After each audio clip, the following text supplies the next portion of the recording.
Pero ang tanong, dahil alam naman natin nakaka-addict talaga yung pulburo na yan, hanggang ngayon kaya ay gumagamit siya. Mantakin nyo, kinakalad ka tayo sa gera, yung pala, kung siya ay high at nasa influence ng pulburon, ay tama ba yung desisyon niya?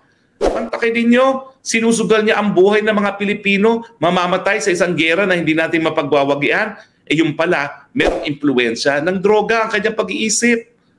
Kaya naman pala, nangako rin ng 20 pesos kada kilo. Naku po, mukhang pinatutuhanan na ang PIDEA leaks. Paano na yan? Well, balikan po natin. 3 dokumento po ang lumabas kay Maharlika. Isang pre-operations report at saka isang surveillance report.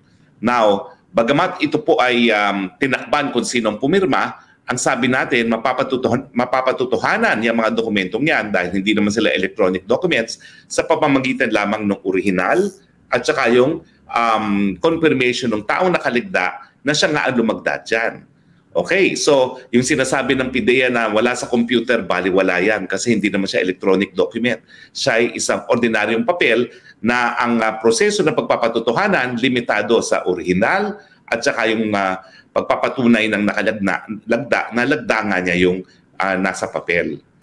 Mukhang pinatutuhanan na po nung taong nakalagda sa papeles ang mga dokumentong iyan. Paano po? Kasi po nagkaroon ng 2-page letter. Ito po yung 2-page letter na ilinabas din ni Maharlika. Ano ba ang nakalagda rito? Nako, tignan nyo itong second paragraph. Ito po, in-expand namin ang second paragraph. Tungkol doon sa mga classified information, tungkol sa mga dokumento ng political blogger na tumutukoy kay Maricel Soriano at politician Bongbong Marcos and others, alam ng lahat sa ating ahensya na ako po, nung panahon na yon, ang personal na nag-interview sa confidential informant noong March 10, 2012 at the IIS office in front of some IIS personnel who were present at that time. And the said interview was reduced to a sworn statement. The following day, upon taking the witness deposition, he immediately prepared the pre-ops and authority to operate for possible casing and surveillance, a process under the PIDEA Manual of Operations. So sinasabi po, nung nakapirma doon sa mga dokumento, yung pre-ops report at saka yung,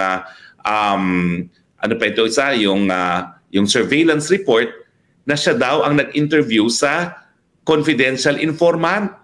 At sa bisa nung kanyang interview sa confidential informant, ginawa niya yung 2 dokumento na ilinabas ni Maharlika. Ibig sabihin, pinaninindigan niya na siya nga ang gumawa ng mga dokumento ni Maharlika. Ano ibig sabihin yan? Pinatutuhanan po niya yung kanyang 2 dokumento na nainalabas na ni Maharlika. Yung pre-operation report at saka yung surveillance report.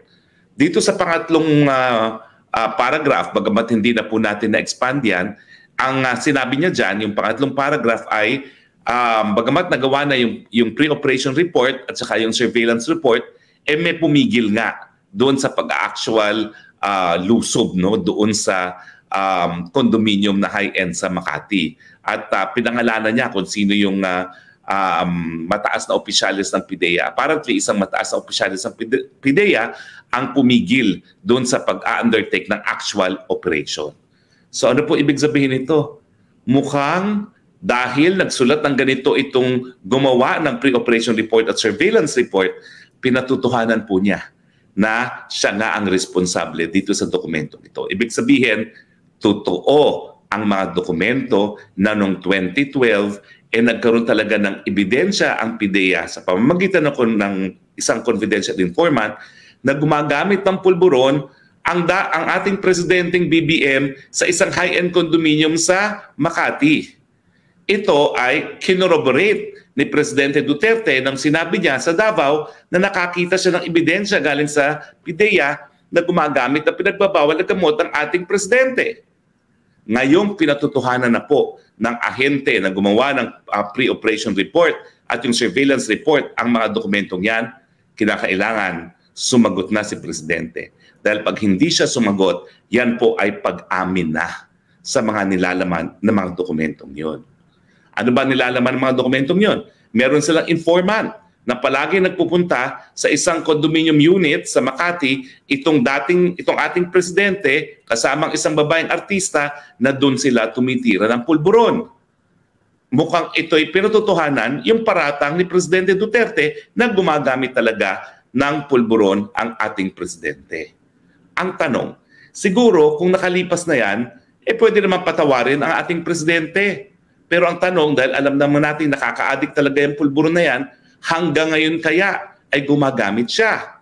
Sa akin, importante bigyan ng kasagutan yan dahil yan ay isang impormasyon na nakakaapekto sa pang-araw-araw na buhay ng mga Pilipino. Mantakin nyo, kinakaladkap tayo sa gera, yung pala, kung siya ay high at nasa influence ng pulburon, ay tama ba yung desisyon niya? Mantakin ninyo, sinusugal niya ang buhay ng mga Pilipino, mamamatay sa isang gera na hindi natin mapagwawagian, yung pala, merong impluensya ng droga ang kanyang pag-iisip. Kaya naman pala, nangako rin ng 20 pesos kada kilo. Yan naman po hindi ko sinasabi na conclusive na siya ay gumagamit na nga ng droga. Pero kailangan magsalita na siya. Hindi po pwedeng manahimik. Either umamin or pasinungalingan. Kung pasinungalingan, hindi lang salita-salita lamang. Kasi mayroong mga confidential informant at may mga taong gobyerno na talagang nag-casing na sa kanya. Kinakailangan talaga magpag-drug test. At syempre, ang sabi nga ni Maharlika, yung drug test ni Presidente, unbelievable naman dahil the whole process took 2 minutes. Samantalang yung mga drug test ng ibang mga personalidad, kasama na si VP Sara, si Toby Chanco, at saka kailan lamang si Vic Rodriguez, oras po ang inaabot bago magkaroon ng report pagdating sa drug report. So ngayon, ang kinakailangan natin, transparency, Mr. President. Panahon na para magsalita.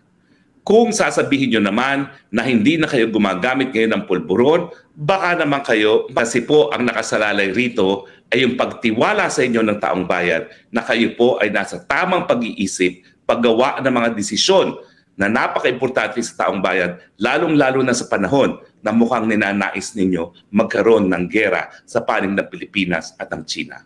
At least, siguraduhin ninyo na ang desisyon nyo na makigera sa China, na hindi naman natin matatalo, ay nakabase sa tamang pag-iisip. Agree ba kayo or disagree, aking mga kababayan? Tignan po natin mga komento. Emelita, good afternoon here. Tony Roque, bakit napaka-stubborn ng presidente na nagpapadrug test para sana once and for all, malaman na ng taong bayan ang totoo? Kung ayaw niya, mag-resign na lang siya from Vienna. Tama po.